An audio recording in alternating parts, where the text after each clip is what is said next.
Welcome to episode 17 of Parenting Without Panic.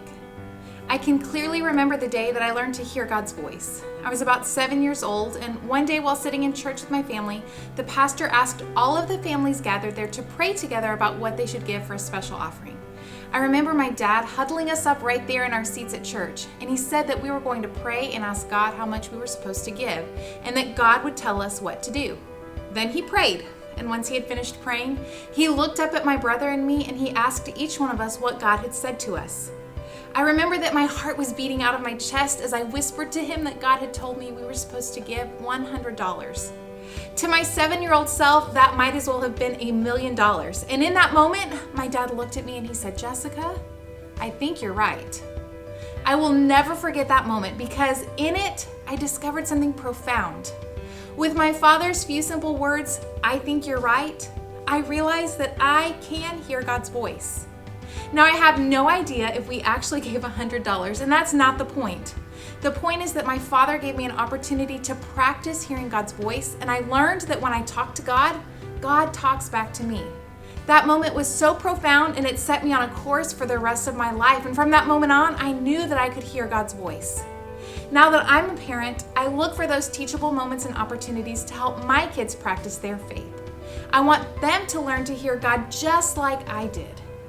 Every year during the holidays, our church has Operation Blessing, and families contribute food for Thanksgiving baskets and Christmas gifts for families in need. And each year, my husband and I take our kids shopping and let them buy food and toys to give as part of Operation Blessing. And it's always been so great to see our kids get so excited about giving to others. But this year, because of COVID, things are a little different. The church has asked for monetary donations rather than actual food and toy items. But we still wanted our kids to be a part of the Operation Blessing, so this year we asked them to pray and ask God how much of their own money they were supposed to give. So they did. And every day we asked them if God had given them a number. And for several days, they all gave us a resounding no.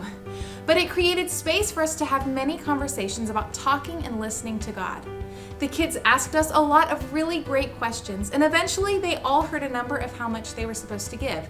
And just as my father had done with me so many years ago, I encouraged my children and affirmed them in their responses.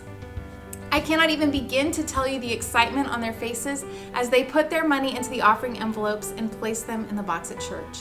It was one of those moments in parenting when you feel like you've done something right and that maybe, just maybe, everything will be okay. I cherish these moments when I can help my kids practice their faith and grow a little closer to God.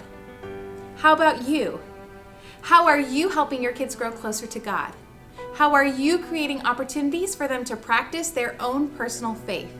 I would love to hear what you're doing, so please leave me a message in the comments below. And join me next week as I share 4 specific things that you can do to create opportunities for your kids to practice their faith at home. I'll see you next time.